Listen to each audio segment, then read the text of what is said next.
वैसे तो झारखंड में कांग्रेस की सरकार है, लेकिन हजारीबाग से सामने आई तस्वीर सियासी हलकों में हलचल मचा रही है।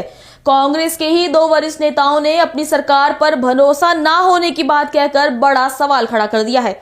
मुआवजा और विस्थापन के मुद्दे पर सरकार को घेरते हुए नेताओं ने सड़क पर उतरने की चेतावनी दी है। हजारीबाग जिले के केरीडारी का मामला इन दिनों झारखंड की राजनीति में चर्चा का विषय बना हुआ है। पिछले एक सप्ताह से अतिक्रमण, मुआवजा और विस्थापन को लेकर पूर्व मंत्री और जिला प्रशासन आमने सामने हैं। इसी बीच हजारीबाग में पूर्व मंत्री योगेंद्र साव ने अपनी सरकार पर बड़ा बयान देते हुए कहा कि अब सरकार पर भरोसा नहीं रहा और जनता को अपनी मांगों और न्याय के लिए सड़कों पर उतरना होगा। वहीं कांग्रेस की राष्ट्रीय सचिव और पूर्व विधायक अंबा प्रसाद ने भी सरकार को कटघरे में खड़ा किया। अंबा प्रसाद ने कहा कि लड़ाई सरकार से है ताकि वो जनता के प्रति अपनी जिम्मेदारी निभाए। दलाल के माध्यम से या कुछ पुलिस प्रशासन को आगे करके अगर वो मतलब वहाँ के लोगों का हक मारने में सफल हो जाएंगे तो ये बिल्कुल उनका गलत फहमी है, क्योंकि ये लोगों का और विस्थापितों का हक मारना प्रशासन और कुछ दलालों के मदद से ये बिल्कुल संभव नहीं है, ये दबने वाला नहीं है। और हम लोग इस लड़ाई को लड़ते रहेंगे और ये कोर्ट में भी मामला चल रहा है और हम लोग वहाँ पे भी जमीन से लेकर सड़क से सदन तक और सदन से कोर्ट तक हम लोग इस लड़ाई को मजबूती से लड़ रहे हैं। बस आपके माध्यम से हम सभी को बताना चाह रहे हैं कि किस तरह से हजारीबाग जिला प्रशासन पूरी तरह से अपनी जवाबदेही छोड़ के जो जनता के प्रति है, जो विस्थापितों के प्रति है, जो ये सोचना चाहिए कि कैसे लोगों को ज्यादा से ज्यादा राहत पहुंचाएं, कैसे उनको अधिकार दिलवाएं। हम तो आपको ये कह रहे हैं कि आप जिला प्रशासन से पूछिए कि कितना प्रतिवेदन आया है विस्थापितों के तरफ से उनके पास और कितना वो सॉल्व किए हैं। क्या उनके पास प्रतिवेदन नहीं पड़ा हुआ है जिसमें विस्थापित लोग लिखे हैं कि हमको मुआवजा नहीं मिला है, लेकिन कितना मुआवजा का समाधान उन्होंने किया है। उनसे पूछिए कि कितने एक्ट है, 2 एक्ट है, उनसे पूछिए कि 2 ही एक्ट है ना। RFCTLAR जो नया कानून है 2013 और जो CBA एक्ट है वो जो कोल बेरिंग एक्ट, बस वही 2 कानून है। अब दोनों कानून का हम आपको सेक्शन बता देते हैं। कोल बेरिंग एक्ट में आप सेक्शन 14 चले जाइए, उसमें लिखा मुआवजा कैसे देना है। तो क्यों ये मतलब सक्षम नहीं है और क्यों ये नहीं कर पा रहे हैं न्याय? आखिर क्या इनकी मजबूरी है कि ये नया कानून 2013 को पालन नहीं कर पा रहे, जिसमें आप अगर 26 से 30 सेक्शन तक पढ़िए तो आपको सेक्शन के टॉपिक में ही कलेक्टर का नाम लिखा हुआ है, हेडलाइन। और ये चीज बड़ा ही शर्मनाक है कि इन सब चीजों में फेल हो जा रहे हैं, जहाँ पे हमारा जल जंगल जमीन का सरकार है और विस्थापितों के अधिकार के लिए हम लोग हमेशा तत्पर रहते हैं, बोलते रहते हैं। हमारे माननीय मुख्यमंत्री जी भी बोलते रहते हैं। हम सरकार के खिलाफ नहीं है, लेकिन हम अपनी जनता के लिए हम लड़ रहे हैं। हमारी जवाबदेही हमारी जनता के प्रति है। हम अपनी सरकार का आंख खोलने का काम कर रहे हैं, हम उनको जगाने का काम कर रहे हैं, हम उनका ध्यान खींचने का काम कर रहे हैं, उनसे न्याय मांगने का काम कर रहे हैं कि हमारे क्षेत्र की जनता के साथ बहुत अन्याय हो रहा है, विस्थापितों के साथ बहुत अन्याय हो रहा है। और जो संवैधानिक पद पे बैठे हुए जो माननीय जो पूर्व मंत्री हैं, पूर्व विधायक हैं, उनके साथ अपमानजनक कृत किया जा रहा है प्रशासनिक पदाधिकारियों के द्वारा। पूरी तरह से दलाली किया जा रहा है कंपनियों के तरफ, पूरा कॉर्पोरेट के साथ मिलके ये लोग बस कॉर्पोरेट का काम करने का काम कर रहे हैं, कॉर्पोरेट से फायदा ले रहे हैं। और इस तरह का चीज के खिलाफ ये मतलब पूरा मतलब निंदनीय है। स्टैंड क्या है और क्या लगता है कि सरकार पूर्ण रूप से बड़कागांव में विफल हो गई है? देखिए, निश्चित रूप से जो अभी स्थिति हम देख रहे हैं, मतलब जब हम अपना ही संपत्ति नहीं बचा पा रहे हैं, आम जनता की लड़ाई मामूली लड़ाई नहीं है, इसको हम लड़ेंगे, फेस करेंगे, चाहे जो भी हो जाए। हमको अब उम्मीद जो है सो सरकार से या किसी स्तर पर जो है सो अब हमको नहीं समझ में आ रहा है। एक ही स्तर है, वह है न्यायालय। न्यायालय के शरण में हम जा रहे हैं, मेरे लीगल लोग सब तैयारी कर रहे हैं और अब जनता को के बीच जाकर के जनता को आगे बढ़ाना होगा। जनता को सब जनता भयभीत है, विस्थापित लोग एकदम मतलब डर के साए में जी रहे हैं। पुलिस रात में जाती है, मारती पीटती है तो और केस करके जेल भेज देती है, फर्जी केस। थाना प्रभारी फ़ोन कर करके बोलता है जो कि अगर तुम जोगिंदर साहब धरना में जाएगा तुमको जेल भेज देंगे, तुम अगर धरना करोगे तो जेल भेज देंगे। और फर्जी केस कंपनी वाला देता है केस तो तुरंत हो जाता है, लेकिन पब्लिक अगर केस देता है कि मेरा ज़मीन छीना जा रहा है अच्छा ठीक है, बात करवा देंगे, समझौता करा देंगे। सर, तो ये सरकार आपका है? नहीं, कोई सरकार, मेरा सरकार उड़कर कुछ नहीं है, सब फालतू चीज करना है। जब जनता का, ये जनता की सरकार होनी चाहिए, मेरा सरकार नहीं। हम नहीं चाहते कि मेरा कोई पैरवी सुने या हमको कोई अपना व्यक्तिगत काम कराना है। विस्थापन आयोग का गठन किया तो उसको जमीन पर उतारिएगा नहीं।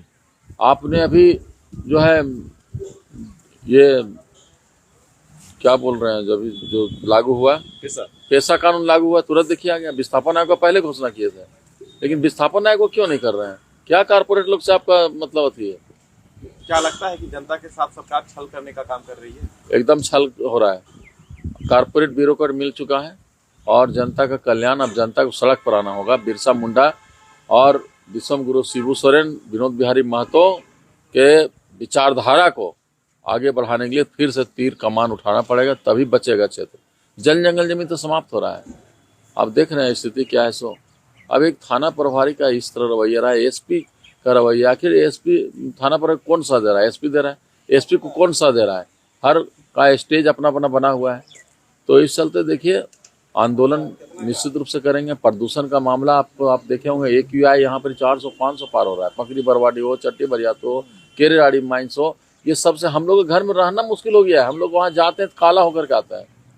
तो ये स्थिति है, कोई सुनने वाला नहीं है। जहाँ लेटर लिख के दिए तुरंत मैनेज हो जाता है वहाँ पर कंपनियों से। और कंपनी क्या करता है, NTPC क्या करता है, अपने जो MDO है, जबकि NTPC को स्वतः काम करना था।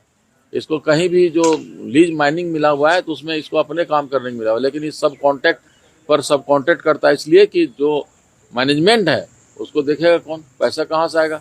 तो इन लोग MDO को आगे बढ़ा देता है। MDO को आगे बढ़ा करके इस सारा सिस्टम को खरीदता है और सिस्टम को खरीद करके जनता पर जो है सो एकदम पुलिसिया राज, पुलिसिया गुंडागर्दी करके इन लोग को जनता पर शोषण और दमन करता है। आपको मैं बता देना चाहता हूं कि जो संकल्प लेकर के इन लोग आया था, संकल्प जो है ये आदर्श आचार संहिता लगने के बाद आया संकल्प, उस संकल्प के तहत इन लोग CBA का पेमेंट कर रहे हैं।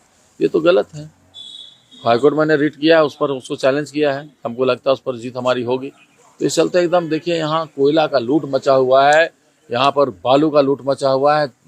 हमको लगता है जितना कोयला जा रहा है यहाँ से, उसका हमको लगता है कि 2 साल का बजट का पैसा आ जाता है उसमें। इतना कोयला जा रहा है, हजारों हजार ट्रक कोयला निकल रहा है, चारों तरफ से निकल रहा है। मेरा बड़का गांव में लाइट जला जला करके लोग कोयला निकाल रहे हैं, रात और दिन लगे हुए हैं। कौन इन्वॉल्व है, कौन सा दे रहा है? इतना हिम्मत तो एक आम थाना प्रभारी को और एक DSP को और एक इंस्पेक्टर को तो नहीं हो सकता है कि इस तरह एकदम दिन रात किसी का बिना डर भय का। अब यहाँ कुछ नहीं है। हम लोग को सिक्योरिटी छीन लिया जाता है, सिक्योरिटी नहीं मिलता है। 2 सिक्योरिटी था, एगो कर दिया, बीच में वो भी गायब हो गया। उसको जब मर्जी करता है सिक्योरिटी था, जब मर्जी करता नहीं देता है। तो इन लोग हमको हत्या भी करवा सकता है, हम लोग को इन लोग जो है सो जेल भी भेज सकता है, केस भी कर सकता है, कुछ भी कर सकता है। लेकिन हम उसके लिए डरने वाले नहीं है। हम आंदोलन करेंगे और जनता के हक अधिकार के लिए आगे बढ़ेंगे। अगली खबर भी इसी मुद्दे से जुड़ी हुई है। हजारीबाग के केरेडारी में चल रहे धरना आंदोलन को लेकर राजनीतिक हलचल एक बार फिर तेज हो गई है। पूर्व मंत्री योगेंद्र साव और पूर्व विधायक निर्मला देवी के नेतृत्व में चल रहे आंदोलन का जायजा लेने मांडरू के पूर्व विधायक जयप्रकाश पटेल धरना स्थल पर पहुंचे। धरना स्थल पर पहुंचकर उन्होंने स्थानीय लोगों से बातचीत की और समस्याओं को गंभीर बताया। केरेडारी में पूर्व मंत्री योगेंद्र साव और उनकी पत्नी पूर्व विधायक निर्मला देवी 31 दिसंबर से NTPC के चट्टी बरियातू कोल माइंस और MGO ऋत्विक कंपनी के खिलाफ धरना प्रदर्शन कर रहे हैं। इसी कड़ी में मांडू के पूर्व विधायक जयप्रकाश भाई पटेल धरना स्थल पहुंचे। JP पटेल ने पगार गांव स्थित करबला के समीप और झुमरी टांड पहुंचकर जमीनी हालात का जायजा लिया और स्थानीय ग्रामीणों से सीधे संवाद किया। धरना स्थल पर मौजूद लोगों ने सार्वजनिक सड़क से हो रही कोयला ट्रांसपोर्टिंग, स्कूल के सामने ब्लास्टिंग, 14 करोड़ रुपए की लागत से बनी लेकिन अनुपयोगी पड़ी जल मीनार, मुआवजा नीति और स्थानीय रेतों की अन्य जन समस्याओं को लेकर भी अपनी बातें रखी। देखिए हम लोग का क्षेत्र है, प्लस कल जिस तरह से मीडिया में हम लोग को देखने को मिला कि हमारे पूर्व मंत्री अपने मांगों को लेकर, क्योंकि यहाँ के रैयत भी है, विस्थापित भी है, प्रभावित भी है, इनका ज़मीन पर जो है जबरन कंपनी सड़क बना दी है बिना मुआवजा का। और कल जिस तरह से स्थानीय प्रशासन के द्वारा उनको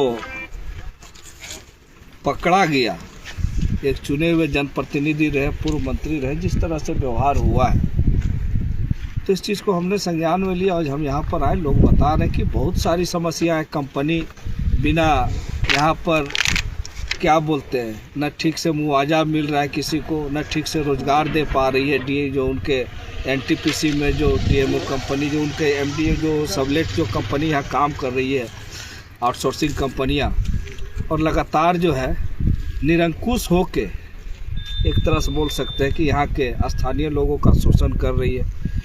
इस इलाके में कहीं भी कोई तरह का विकास पर ध्यान नहीं, रोजगार पर ध्यान नहीं। हमने वो स्थल का भी निरीक्षण किया और अभी हमने देखा, यहाँ भी मैं डीसी से बात भी किए थे कि मुझे लगा कि ये तो पहले का घटना है, लेकिन मैं 5-10 दिन पहले मैं सम्मानित उपायुक्त महोदय से बात भी किया था कि इनका काम जो फैक्ट्री जो है माननीय पूर्व मंत्री जी का, बिना उसका सही वैल्यू लगाए हुए, बिना किसी तरह का ये किए इनका फैक्ट्री को जो धांस दिया गया है। और बहुत सारी समस्या अभी इस कंपनी, लोग बता रहे हैं कि जब मन तब कंपनी ब्लास्टिंग करता है, हम लोग का घर धंस जा रहा है। बगैर वैकल्पिक रोड की व्यवस्था किए हुए जो पब्लिक रोड है उसी में ट्रांसपोर्टिंग कर रही है। स्कूल के सामने यहाँ पर ब्लास्टिंग। और हम तो जानना चाहेंगे कि जिला प्रशासन से हम डीसी से बात भी करेंगे कि हाल ही में डीएमएफटी का यहाँ करोड़ों रुपया इन्वेस्ट हुआ है और उसका कोई उपयोग नहीं हो पाया। स्कूल का जो है बिना ये का इसको भी सुनते धंसने का प्लान जिला प्रशासन कर रही है। जल मीनार करोड़ों रुपया, 14 करोड़ रुपया का जल मीनार बना, लोगों को एक दिन पानी नहीं मिला।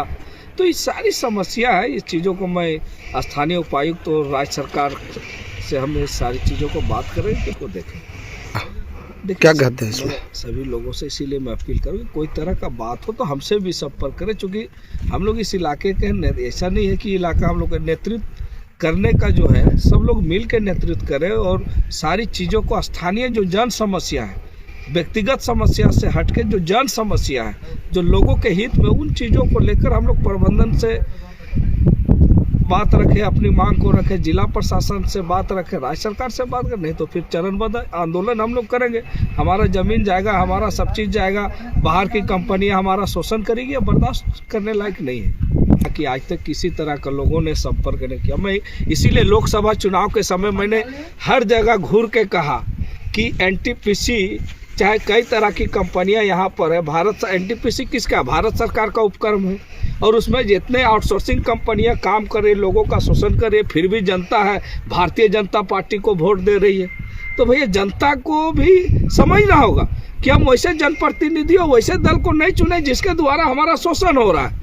अब बताइए, स्थानीय सांसद कई बार समस्या को उठाए, बहुत मुश्किल से एक बार, अभी साल भर में एक बार बात उठा दिया, कॉलम टिक हो गया कि हम जनता की बात को रख दें। लेकिन जन सांसद महोदय को चाहिए कि यहाँ की जो पब्लिक का जो जन समस्या है, आज देखिए बिना रोड का वैकल्पिक व्यवस्था किए हुए कंपनी जो पब्लिक वाला रोड में चल रहा है, अब इतनी बड़ी स्कूल में पैसा लगा है, इसको धंसने का तैयारी कर रहा है बिना बनाए, दूसरा जगह विद्यालय बनाए हुए।